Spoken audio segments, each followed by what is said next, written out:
welcome to the deep dive.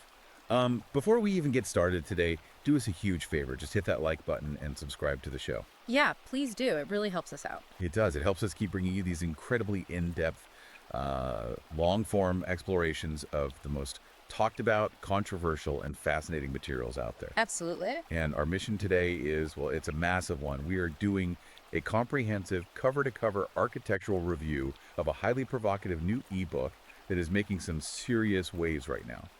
It's titled Two-Tier Law, Anti-Male Axis of Feminism, Marxism, Postmodernism, and Satanism, and it's written by Conrad Reicher. It is undeniably a dense, expansive, and highly structured text. The sheer scope of what the author is attempting to tackle here, it touches on almost every foundational institution in Western society. Right, from the intelligence community and the historical evolution of philosophical movements, all the way down to the modern HR department and the kindergarten classroom.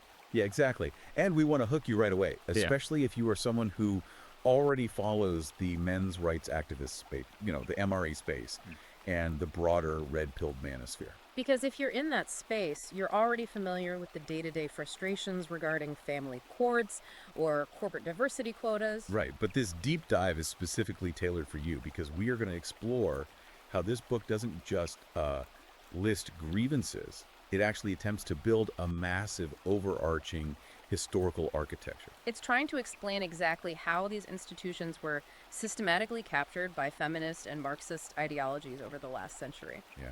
Now, right at the top here, and we'll remind you again at the end, if you want to read this source material for yourself, check out Amazon Kindle and Google Play Books to buy this ebook. Highly recommend getting the source text if you want to really follow along with the data. For sure. And we strongly encourage you to follow the author at Conrad Reicher on Substack to keep up with his ongoing work. That's at ConradDnRiker.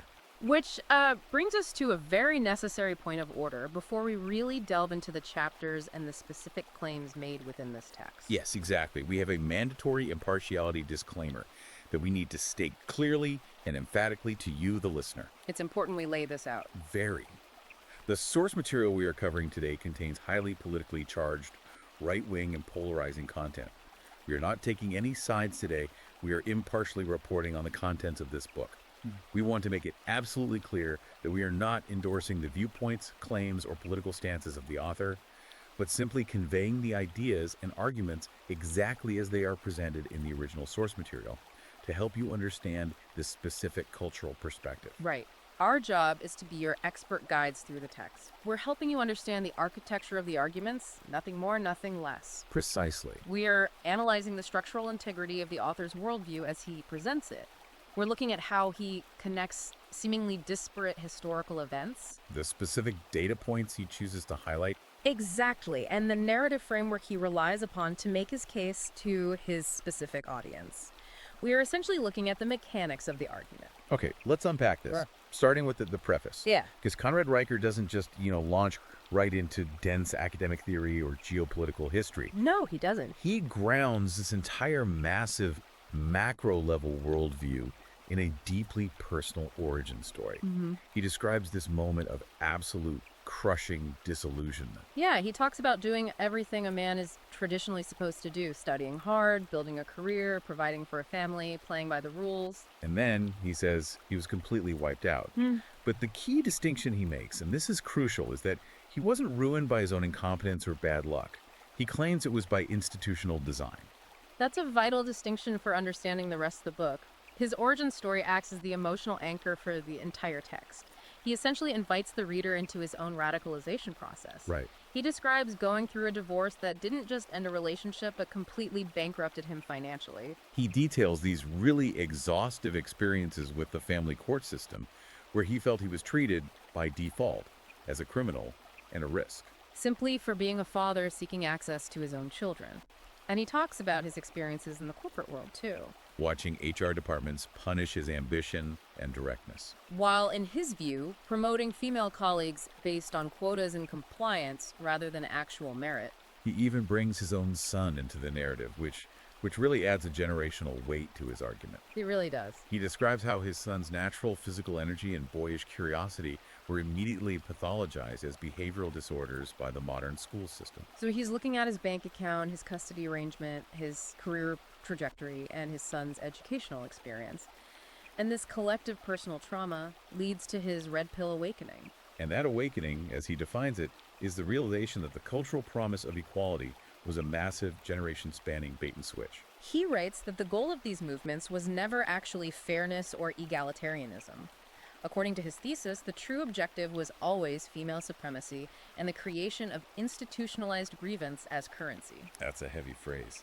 Institutionalized grievance as currency. He argues that men are told equality means a level playing field. But in practical institutional application, he says it means transferring systemic power, resources, and legal presumption from men to women under a false, unassailable banner of moral progress. You really have to consider how fascinating it is that personal trauma, like a devastating divorce, the loss of physical assets, and restricted child access, is utilized here as the foundation to build a macro-level geopolitical and cultural worldview. He takes the micro experience of the modern divorced man and maps it onto the macro movements of history. Yeah. What's fascinating here is how the author takes the psychological concept of being gaslit, a term usually reserved for interpersonal abuse. Right, like in a relationship. Exactly. And he applies it to the entire modern male experience on a societal level. He argues that men are constantly, aggressively told by media, academia, and government that they hold all the privilege and systemic power. Yet simultaneously, he points out that men are the ones who work the most physically dangerous jobs.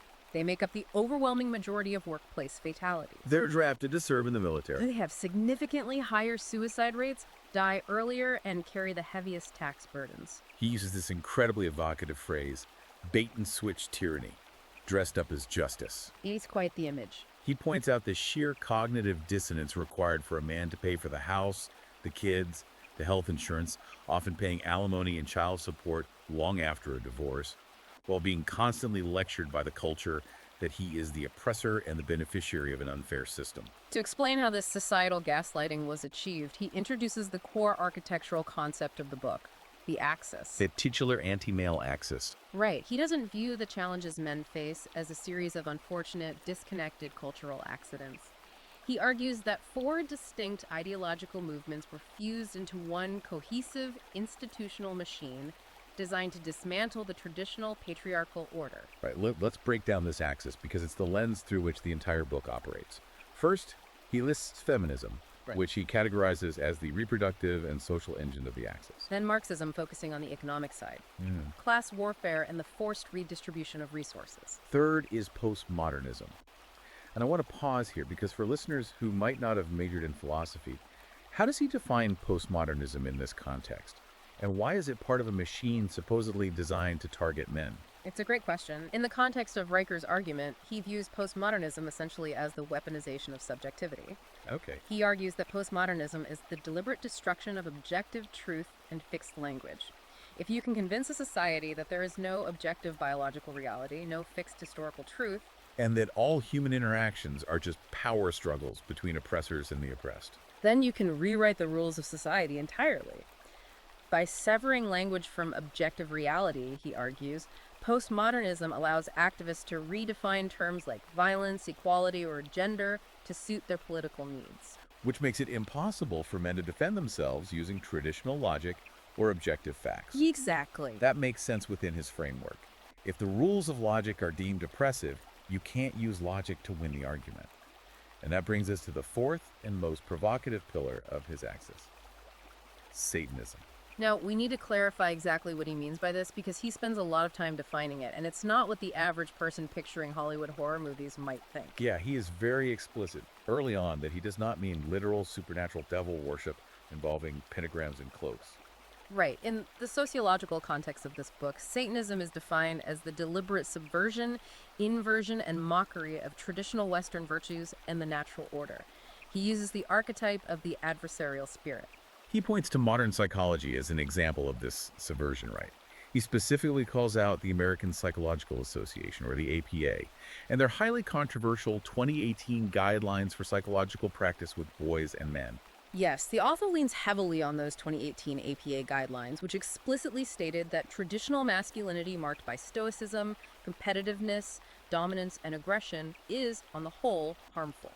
The author argues that these specific traits, stoicism, competitiveness, a drive to conquer and build, and self-reliance, are the exact biological and cultural traits that drove men to build empires, invent modern infrastructure, and cure diseases. So, to the author, taking the very traits that built civilization and pathologizing them as a psychological disorder is the ultimate satanic inversion. It's turning strength into a sickness. It's elevating victimhood, fragility, and grievance to the status of ultimate virtue. He even cites the political actions of the Satanic Temple, such as placing a Baphomet statue in Arkansas or filing amicus briefs in courts regarding bodily autonomy and abortion, to argue that their real-world goal isn't spiritual worship. Right, but rather the dismantling of the psychological and legal architecture that makes men the traditional protectors and order bringers. He frames it as an ideology where cultural chaos is celebrated as beautiful, and traditional male-led order is reflexively condemned as oppressive. And he doesn't just leave this axis theory in the realm of philosophy, he immediately backs it up with massive macroeconomic financial claims to show how this ideology extracts actual resources from men. He states that the system is currently working perfectly for women.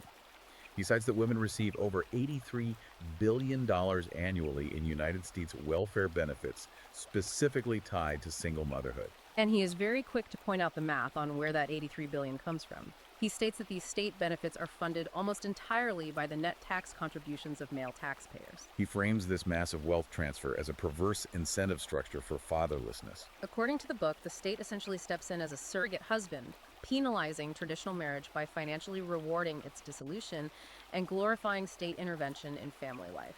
He coins the term economic parasitism for this dynamic.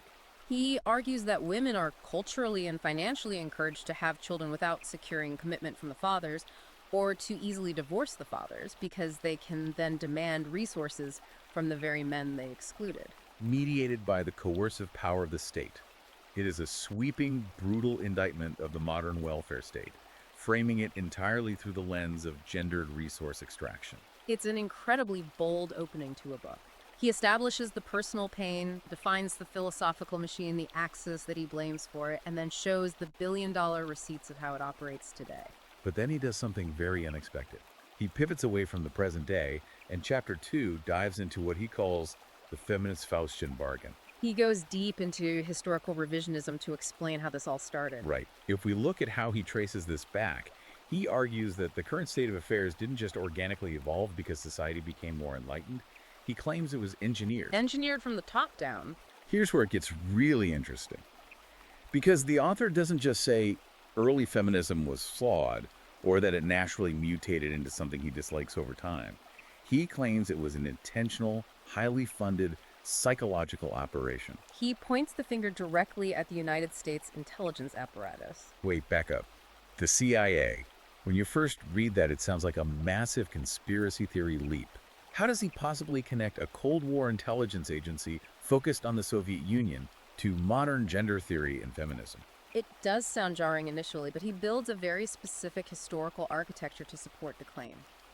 According to the text, the author argues that during the height of the Cold War in the 1950s and 60s, the CIA's primary domestic and international fear was the rise of unified, class-based labor movements. The logic being that if working-class men and working-class women united across racial and gender lines over shared economic grievances, that massive solidarity could potentially challenge Western capitalist structures. Or worse, become highly sympathetic to Soviet communism. So if you are an intelligence agency tasked with preserving the capitalist status quo, a unified working class is your absolute worst nightmare. Precisely. So the book argues, instead of letting that economic solidarity organically grow, intelligence agencies realized they needed to fracture the working class. And the most effective way to fracture a population is to weaponize identity, specifically to weaponize gender. He points to declassified documents and historical associations from the 1960s to claim that feminist icon Gloria Steinem was, in fact, a CIA asset. He claims her specific mission was to redirect the revolutionary energy of the era away from class warfare and direct it into a gender war. He states she received funding and direction from the agencies, specifically working with the U.S. Information Agency and the CIA-backed Independent Research Service, which she actively ran and which sent American students to Soviet youth festivals to counter communist narratives. He uses this documented association to argue that her later work in the feminist movement was an extension of this intelligence strategy. And he broadens the scope beyond just Steinem. He brings in Betty Friedan, the author of The Feminine Mystique, and radical feminist Kate Millett. He claims these figures weren't just organic grassroots leaders who bravely spoke truth to power. He argues they were elevated, amplified, and protected by massive media platforms that were funded through CIA-linked philanthropic foundations. Yes, he specifically names the Ford Foundation and the Tides Foundation as the financial conduits that funded the creation and distribution of Mrs. Magazine, which Gloria Steinem founded. For the listener, think about the cultural impact of Mrs. Magazine in the 1970s. It was everywhere. The author calls Mrs. Magazine the Trojan horse of this entire psychological operation. He argues its true design was not to empower women to achieve greatness, but to systematically pathologize traditional marriage, to ridicule the concept of fatherhood, and to glorify dependency on the state and corporate employment rather than reliance on a family unit. The author's central thesis here is that this Cold War strategy actually backfired on the West in a spectacular, catastrophic way. He writes that the CIA initially promoted feminism as a tool to undermine Soviet morale, essentially trying to sell female liberation, consumerism, and sexual freedom as proof of Western cultural superiority. But the author contrasts this with the reality for Soviet women at the time. He notes that while Soviet women were told they were equal and could work in the munitions factories or as engineers, they were still culturally expected to maintain the home, revere the family, and respect the patriarchal structure of the state. The Soviet system wanted female labor, but it didn't want to destroy the family unit. Exactly. Whereas American women, according to the author's reading of magazines like Malouz's, were being aggressively fed a narrative that the nuclear family itself was a prison, and that men themselves, their husbands, fathers, and brothers, were the fundamental problem. The author states the result of this Faustian bargain was a total scorched earth war on fathers, husbands, and tradition that ultimately hollowed out Western civilization from the inside. Leaving it far weaker than the communist adversaries the CIA was trying to defeat. That is a wild, sweeping historical narrative. But he doesn't stop there.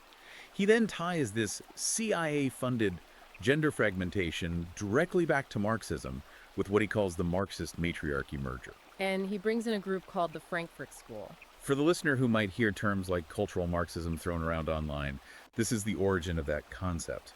Can we unpack who the Frankfurt School were and how Riker connects them to this CIA-backed gender war? Let's break it down simply. The Frankfurt School refers to a group of Marxist intellectuals and sociologists who were originally based in Germany. Fleeing the rise of Nazi Germany in the 1930s, many of them relocated to the United States, integrating into major universities like Columbia. Right. The traditional Marxist view up to that point was entirely focused on economics, the rich bourgeoisie exploiting the poor proletariat. But in the West, the working class was becoming relatively wealthy. They had cars, houses, and televisions. They weren't going to violently revolt over economics. So the revolution needed a new engine. It needed a new oppressed class and a new oppressor. The book claims that the intellectuals of the Frankfurt School adapted by merging their critical theory with feminist and racial rhetoric. Instead of focusing solely on economic class warfare, they began to frame the core structures of Western life masculinity, the nuclear family, traditional religion, and national identity as inherently oppressive constructs designed to maintain power. The author argues that they essentially performed a massive theoretical swap. They replaced capitalism with patriarchy as the ultimate evil to be overthrown. And this is where the author does a deep dive into the manipulation of language required to achieve this ideological shift. He argues that you can't overthrow a system if you don't control the language used to describe it. For example, he points to the phrase toxic masculinity. He argues forcefully that this term did not emerge from objective, rigorous scientific or psychological study. He classifies toxic masculinity as a repurposed Cold War relic, a piece of linguistic propaganda used to label ideological opponents as psychologically diseased. He makes a very direct, chilling historical comparison. He notes that just as Soviet communists once labeled political dissenters as counter-revolutionaries and locked them in psychiatric wards because disagreeing with the state was deemed a mental illness. Today, modern feminists and HR departments label men as toxic simply for rejecting what he terms the new doctrine of female supremacy. If a man exhibits traditional stoicism or refuses to apologize for his ambition, he isn't just disagreeing, he is diagnosed as toxic. This connects deeply back to his earlier chapter on postmodernism.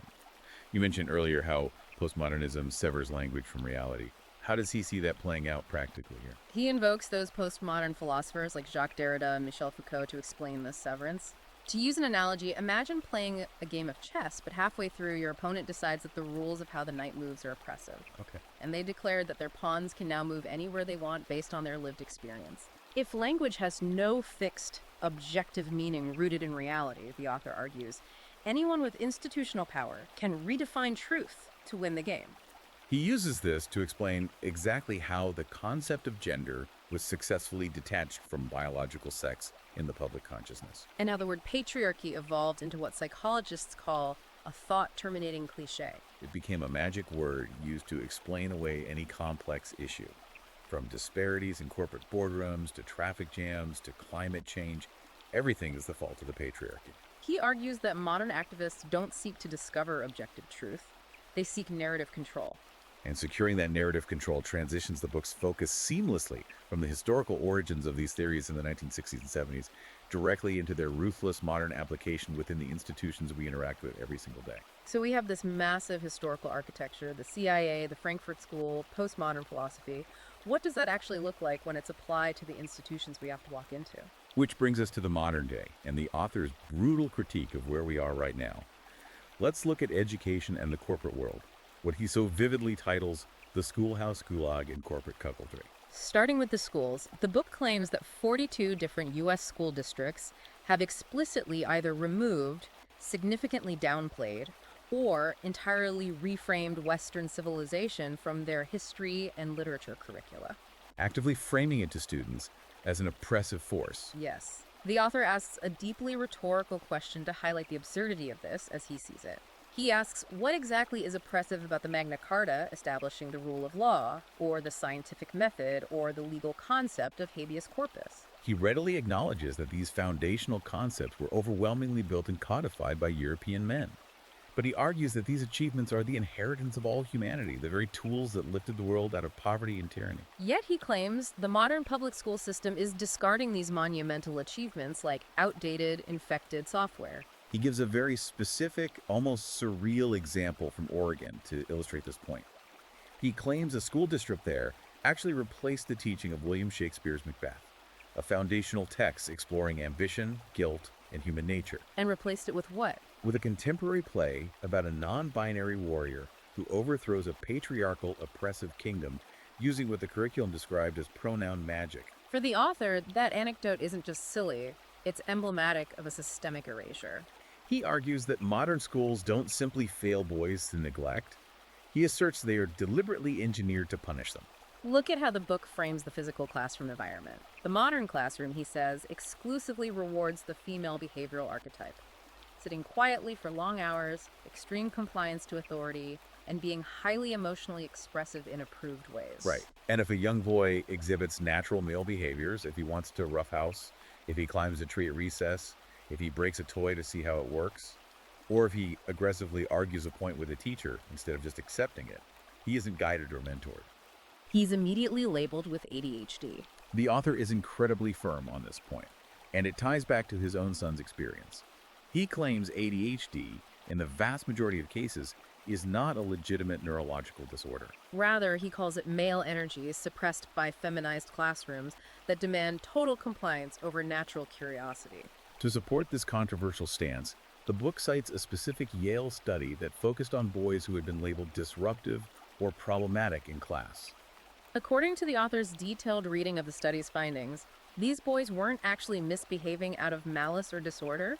They were simply profoundly disengaged. They were bored by the repetitive curriculum and suffocated by the slow, unchallenging pace of the modern classroom. The lack of physical and intellectual challenge actually insulted their developing male brains.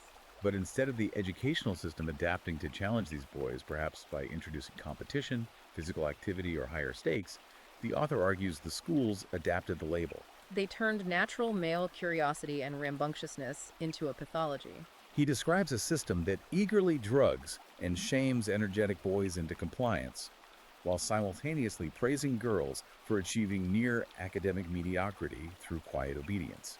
And the tragedy, according to the book, is that these heavily conditioned, often medicated boys eventually grow up and have to enter the corporate workforce. And the author describes the modern corporate environment as being equally, if not more, hostile to masculine virtues. He dives deep into the DEI industry, diversity, equity, and inclusion.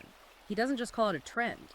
He labels it a $14.7 billion industrial complex. He specifically names massive consulting firms like Paradigm and Project Include, claiming they charge Fortune 500 companies exorbitant fees to run what he calls bias eradication programs. According to Riker, the true function of these programs is to essentially force white male employees to ritually apologize for being born male and to accept that their future promotions will be capped by demographic quotas rather than performance metrics. The author asserts that modern corporate leadership programs and HR departments now unilaterally prioritize emotional intelligence. He labels emotional intelligence as nothing more than a corporate buzzword for inherently feminine traits, such as consensus building, empathy, and avoiding conflict. While these traits are elevated, he argues that HR actively scorns and penalizes decisiveness, risk-taking, blunt communication, and singular authority. Which he identifies as the core male strengths that actually build businesses and drive innovation. He argues this dynamic creates a maddening double standard. It actively punishes men for leading like men, while simultaneously rewarding women who mimic aggressive male behavior, all while those same women demand special, insulated treatment from criticism. If we look at how the broader media portrays this dynamic to reinforce the corporate and educational narrative, the book provides some stark, quantifiable statistics. He claims that an analysis of modern advertising reveals that 73% of commercials depicting men in domestic or social situations show them as incompetent, bumbling idiots. They are portrayed as overgrown children who can't fix a leaky sink, operate a washing machine, or pack a school lunch without a wiser, exasperated woman stepping in to supervise them. Meanwhile, he points out that female girl bosses are unilaterally praised across all media formats, regardless of their actual competence. He even mounts a robust defense of Elon Musk within this specific context. He points out that Musk is arguably the most prolific builder of our age.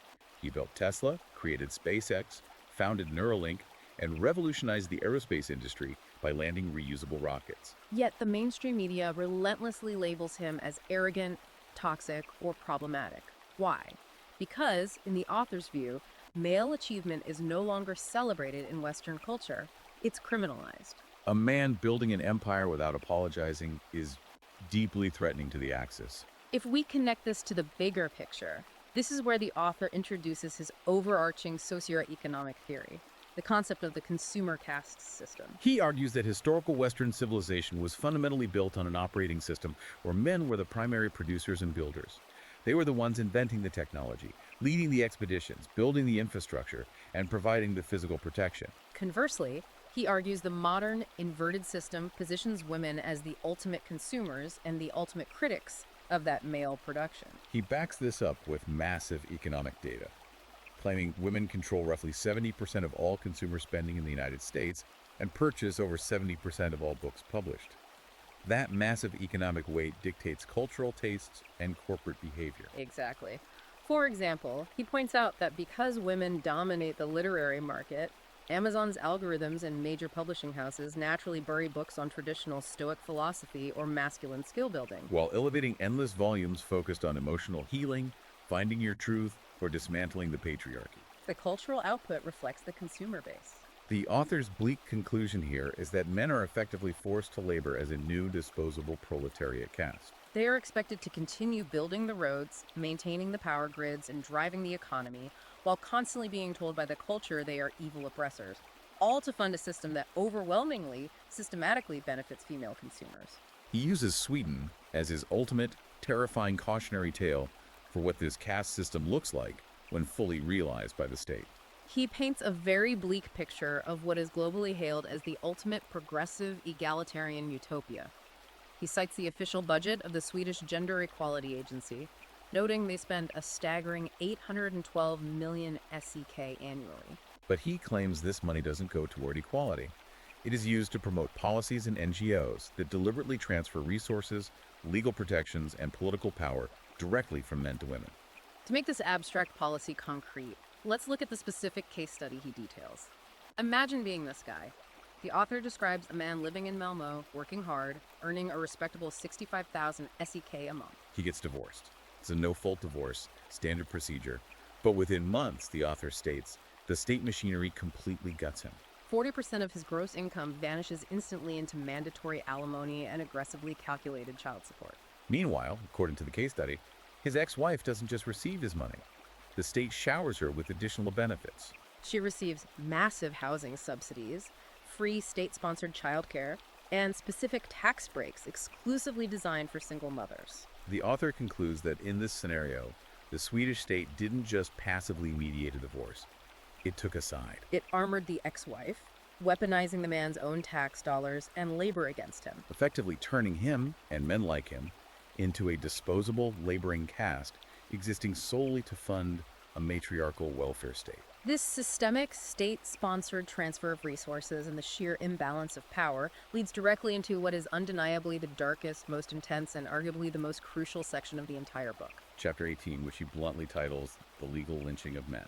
The author shifts his focus away from the softer cultural influence of HR departments and media and stares directly into the hard, coercive power of the justice system, Title IX tribunals, and family courts. He refers to this overarching legal apparatus as the feminine inquisition. Yes, and he starts by completely deconstructing a legal framework known as the Duluth model. For listeners who aren't familiar with the intricacies of domestic violence law, the Duluth model is incredibly important. According to the book, this model has been adopted by family courts, police departments, and social services essentially worldwide. And Riker argues it operates on one unwavering foundational assumption. In any domestic dispute, the man is always the perpetrator of violence and power control, and the woman is always the victim defending herself. He argues that the Duluth model is so dogmatic that reality no longer matters. He claims it doesn't matter if the woman is the one who throws a lamp at the man's head, if she slaps him first, or if she files a demonstrably false police report out of vindictiveness. The man is presumed guilty by the very nature of his gender. Police are quite literally trained under this model to arrest the male party by default, to defuse the situation, regardless of the physical evidence at the scene. To counter the underlying premise of the Duluth model, which assumes male violence is an epidemic and female violence is a myth, the author brings in hard data. He heavily cites the CDC's National Intimate Partner and Sexual Violence Survey, as well as landmark peer-reviewed research by sociologist Murray Strauss from 1997. According to the author's presentation of this data, the research clearly shows that women initiate physical violence in domestic disputes at rates equal to, or in some demographics, higher than men. Furthermore, he cites statistics suggesting women commit roughly 70% of the domestic violence in same-sex lesbian relationships. Yet, he argues, the Duluth model and the broader justice system treat male victims of female violence as entirely non-existent. The system deliberately ignores female violence and female aggression completely in order to maintain the necessary political narrative of unilateral male aggression and female victimhood. And when it comes to the family courts where these domestic disputes often end up, the statistics he presents are absolutely staggering. He claims that after a divorce is finalized, fathers lose an average of 73% of their accumulated physical and liquid assets. Furthermore, he states that women gain primary physical custody of the children 80% of the time, often regardless of the mother's actual fitness or the father's desire to co-parent. Because of this overwhelming disparity, he refers to the modern family court system not as a broken institution needing reform, but as an institution working perfectly as designed. He calls it a debt collection agency disguised as justice. He asserts that family court judges, heavily influenced by decades of feminist legal doctrine, actively reward female grievance and systematically punish male presence. In his view, the courts treat fathers merely as ATM machines to be squeezed and treat mothers as infallible saints regardless of their actual behavior. Beyond the family courts and domestic issues, he takes aim at the broader cultural and legal phenomenon of the Believe All Women movement. And the historical parallel he draws here is chilling. He draws a direct line between Believe All Women and the Salem witch trials of the late 1600s. He argues both are fundamentally systems of collective, society-wide hysteria, characterized by absolute zero due process, and granting total unquestioned immunity for the accuser. Just as Puritan women in Salem could point a finger and accuse men of witchcraft based on spectral evidence, resulting in those men being hanged while the accusers were celebrated as righteous, he argues modern women can accuse men of sexual misconduct based on zero physical evidence. And get those men instantly fired, blacklisted from their industries, and socially ruined. And the most insidious part, he notes, is that if a man or anyone else dares to demand physical evidence, a timeline, or due process before ruining a life, That person is immediately labeled a misogynist or a rape apologist. The demand for evidence itself is treated as an act of violence. The book brings up a very specific, deeply concerning government report to highlight exactly how this lack of due process has been institutionalized. He cites a 2021 Department of Education report analyzing the outcomes of campus sexual misconduct cases handled under Title IX regulations. The statistic is terrifying if you are a young man in college. He claims the report showed that 92% of campus sexual misconduct cases under Title IX resulted in the accused male being found responsible. And this isn't in a real court of law. This is often done by university panels without permitting the accused to have legal representation in the room and explicitly denying them the fundamental constitutional right to cross-examine their accuser. He calls Title IX tribunals a terrifying shadow legal system operating inside universities, designed specifically to circumvent the burden of proof required by the actual Constitution. To illustrate his overarching point that, for men in the modern era, mere accusation equals absolute guilt, the author relies heavily on dissecting specific, high-profile legal case studies. He doesn't just list statistics. He shows how the culture reacts to these events. For instance, he brings up the case of Marissa Alexander in Florida. Right. Marissa Alexander fired a warning shot into the ceiling during a confrontation with her estranged husband.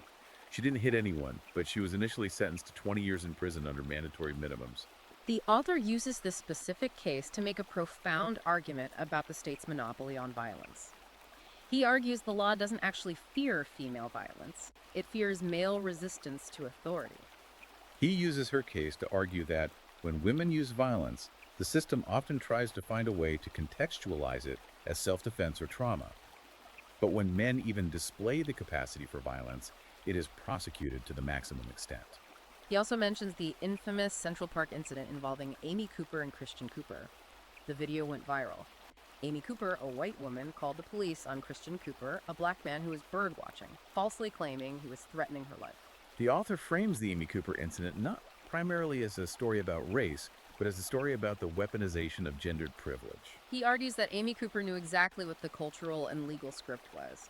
She knew that if she played the role of the woman in distress, the armed agents of the state would immediately treat the man as a lethal threat, regardless of what was actually happening. She understood the power of the Duluth model intuitively and tried to deploy it as a weapon. He also points to the Aziz Ansari piece published on Babe.net during the height of the Me Too movement. Ansari went on a date, things got awkward, but it was entirely consensual. Yet, the author argues, the media allowed a woman's retrospective regret about an awkward consensual sexual encounter to be retroactively elevated to the cultural equivalent of a felony. Ansari's career was derailed because the woman felt bad about it the next day. And finally, he goes back to the incredibly famous 2003 Kobe Bryant case in Colorado. The author highlights that even though the criminal charges against Bryant were entirely dropped, and the accuser ultimately declined to even testify in court because her story fell apart, Bryant was still viciously attacked by the public, lost massive endorsements, and had to issue a public apology. the author uses this to hammer home his point. In the court of public opinion, the actual legal outcome, the lack of evidence, or the presumption of innocence is completely dismissed. The overarching narrative that men are inherently guilty predators and women are innocent victims is the only truth the Axis allows. He even brings up an international example to prove this isn't just an American phenomenon. He brings up the Meredith Kercher murder in Italy, focusing on the media treatment of Amanda Knox. He argues that the global media immediately painted Amanda Knox as a wrongfully accused, naive, innocent girl who was being framed by macho, corrupt Italian police. He claims the media deliberately ignored the massive amounts of physical and circumstantial evidence that initially convicted her, simply because the reality of a young, attractive woman committing a brutal crime shattered the required myth of inherent female innocence. So what does this all mean? We have journeyed through this massive compilation of historical claims regarding the CIA and Marxism, deep institutional critiques of schools and corporations, and incredibly bleak, terrifying legal statistics regarding family courts and Title IX. It paints a picture of a society where the male existence is fundamentally besieged. Where does the author go from here? He transitions into what he sees as the inevitable consequence of this pressure, the current cultural rebellion. He outlines his proposed solution and the reality of the situation in the final chapters, focusing on the revolt of the red pill and how to go about rebuilding a masculine future. The author takes a fascinating stance on the manosphere. The mainstream media almost universally portrays the online communities of men's rights activists, MGTOW men going their own way, and various red pill forums as dark, toxic, hateful breeding grounds for misogyny and potential violence. But Riker flips that script entirely. He views these movements not as a hateful pathology, but as a completely rational, mathematically logical survival response. His logic is straightforward. When you realize the entire system from the classroom to the boardroom to the courtroom is structurally rigged to extract your resources while simultaneously punishing your identity, disengagement is not a symptom of depression or hate. Disengagement is the only logical strategic move on the board. Right. He explains several emerging sociological concepts to define this disengagement.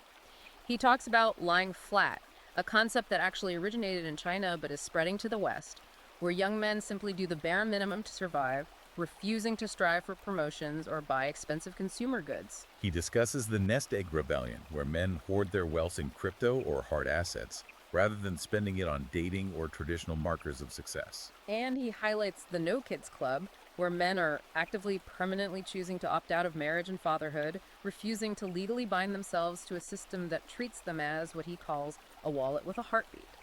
And he doesn't just rely on anecdotal internet trends. He points to massive macroeconomic impacts to prove this silent strike is actually happening on a civilization-altering scale. He cites the undeniable statistic that the United States labor force participation rate for prime-age men dropped from nearly 80% in the 1950s down to an alarming 68% in 2023. That is millions of men just vanishing from the productive economy. And he emphatically states this isn't just a byproduct of factory automation, the gig economy, or globalization. He argues those are excuses economists use to avoid the cultural truth. He claims it's men logically, quietly opting out of a labor system that demands their sweat to fund a state that rewards female victimhood and actively punishes male productivity. Wow. Why break your back building a society that hates you? Furthermore, the author details the rapid, unstoppable growth of parallel institutions. He introduces a concept he calls the censorship backfire law. He argues that when the mainstream media, legacy institutions, and Silicon Valley tech platforms collude to deplatform and silence figures who speak to these male frustrations, figures like Andrew Tate, Paul Elam, or Dave Rubin, it doesn't actually silence them or erase their ideas. No, it actually validates them. He says when Andrew Tate was simultaneously banned from Instagram, Facebook, and YouTube in 2022 in a coordinated effort, his ideas didn't disappear. His content exploded across alternative platforms like Telegram, Odyssey, and Rumble within 72 hours. Banning him proved to his audience that the axis was real and terrified of him. The author backs this up by citing a 2023 Harvard study on digital echo chambers and censorship. According to his analysis of the study, it found that what he calls male truth networks actually grow faster and become more radicalized under suppression. Men are migrating away from the heavily policed public squares and retreating to uncensorable, decentralized platforms like Rumble, Telegram, Locals.com, and Substack. And the really crucial point he makes is that they aren't just logging onto these platforms looking for unhinged anger or misogyny, as the media claims. The author notes that long-form podcasts like The Art of Manliness and independent creators focused on Society 3.0 get tens of millions of downloads. Why?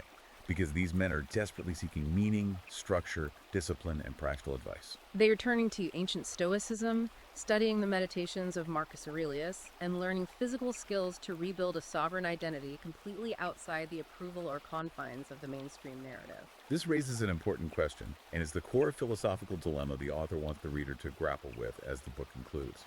He argues that when a man finally sees the truth of the system and chooses to peacefully opt out of this rigged game, choosing to live alone, focusing on his own work, his own fitness, and his own pieces, the broader society panics. Society immediately mocks his peaceful autonomy as a dangerous pathology, aggressively labeling him an incel, a loser, or toxic. The culture demands his labor, and when he withdraws it, the culture attacks him. But the author counters that societal shaming with a powerful defining statement for his audience.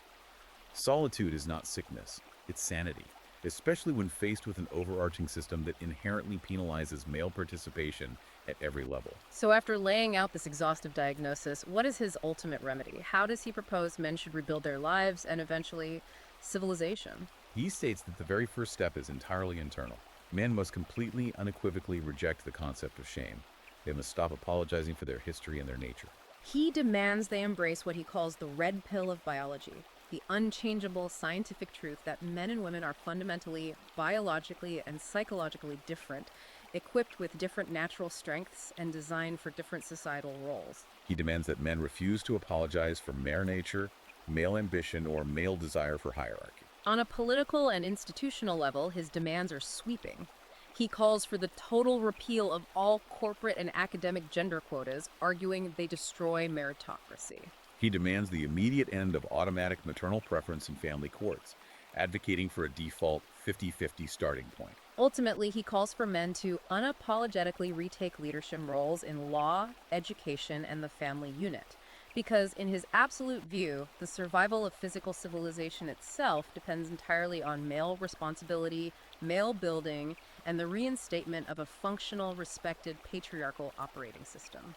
To briefly recap the truly massive scope of the arguments we've covered today, Conrad Riker has taken the reader on a sweeping, relentlessly provocative journey. He starts with the deeply personal pain of the family court system, zooms out to the historical assertion that the CIA intentionally weaponized early feminism to divide the working class. Moves through the Marxist takeover of our cultural language via postmodernism. It details the modern capture and feminization of education and corporate HR departments. And provides a blistering, data-heavy critique of the Duluth model, family courts, and the Title IX legal systems. Finally, he outlines the rational rise of the Red Pill Rebellion and the men walking away. He reinforces that for these millions of men, the red pill is not some internet meme or metaphor. He views it as a literal, vital survival kit for modern men trying to navigate what he sees as a hostile, predatory, gynocentric state. It is an incredibly intense, overwhelming amount of material and historical synthesis. We have done our absolute best to impartially guide you through the architecture of exactly what Conrad Riker is arguing and how he constructs this worldview. But before we wrap up today's deep dive, we want to leave you with a new extrapolative thought. Something to really mull over as you go about your day. Something that builds on the implications of the source material, but wasn't explicitly debated in the main text of the book itself. If the author's fundamental claim is true that men are, and always have been, the primary builders, maintainers, and sustainers of the physical infrastructure of civilization. And if it is also true that we are currently witnessing a massive silent strike, where millions of men are actively choosing to lie flat and opt out of the labor force, marriage, and fatherhood, what does the actual physical and economic infrastructure of the Western world look like in 20 years? Can a modern, technologically dependent society survive if its foundational builders and maintainers simply refuse to participate anymore? It's a profound, potentially terrifying question about the future of our physical reality. It forces one to seriously consider the long-term, tangible, real-world consequences of the cultural shifts the author has documented, assuming his foundational premise holds true over the next generation. Exactly. It's a question that demands attention. Now, to our listeners, if you want to explore these complex red-pilled MRA concepts further and critically read the original text and data for yourself, you must check out Amazon Kindle and Google Play Books to purchase Two-Tier Law. It's all there, extensively footnoted in black and white. And, as the author specifically requested in the text, you can follow him directly at Conrad Riker on Substack to continue following his essays, updates, and ongoing work in this space. Finally, please remember to hit that like button and subscribe to this channel. We are here to be your impartial, dedicated guides to the most complex, controversial, and fascinating material out there. And we want to thank you so much for joining us on this incredibly extensive exploration today. We'll see you on the next deep dive.